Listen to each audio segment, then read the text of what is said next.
How to password protect a folder in Windows 11. Make sure to watch this video until the end so you don't make any mistakes. Now, in order for us to get this done, we're going to go ahead and look for an application called WinRAR right here. I'm just going to go ahead and hit download WinRAR. Alright, and then from here, I'm just going to choose the latest version. So I'm going to click this one and then go ahead and save it. So this one is going to be very important. After downloading this one, I want you to just go ahead and install it. You can see that there is a steps here that you can follow. And then say for example, you're done installing them, what you can do is highlight the files that you want to password protect, right click, and then you're going to choose WinRAR and then click add to archive. So from here, you're going to go ahead and rename this one. I'm going to go ahead and call this one encrypted folder, just like so. And then I'm going to go ahead and click this set password, and I'm going to go ahead and basically add here, say for example, 1, 2, 3, 4, and then click OK. So click OK once again.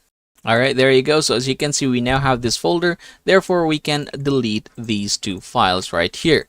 So if I were to open this one, you should be able to see those two files that you have copied. So say for example, this one and this one. If I were to open it, it is going to ask me to put the password here. Click OK, and then you can go ahead and play it. And that is how you're going to password protect a folder in Windows 11.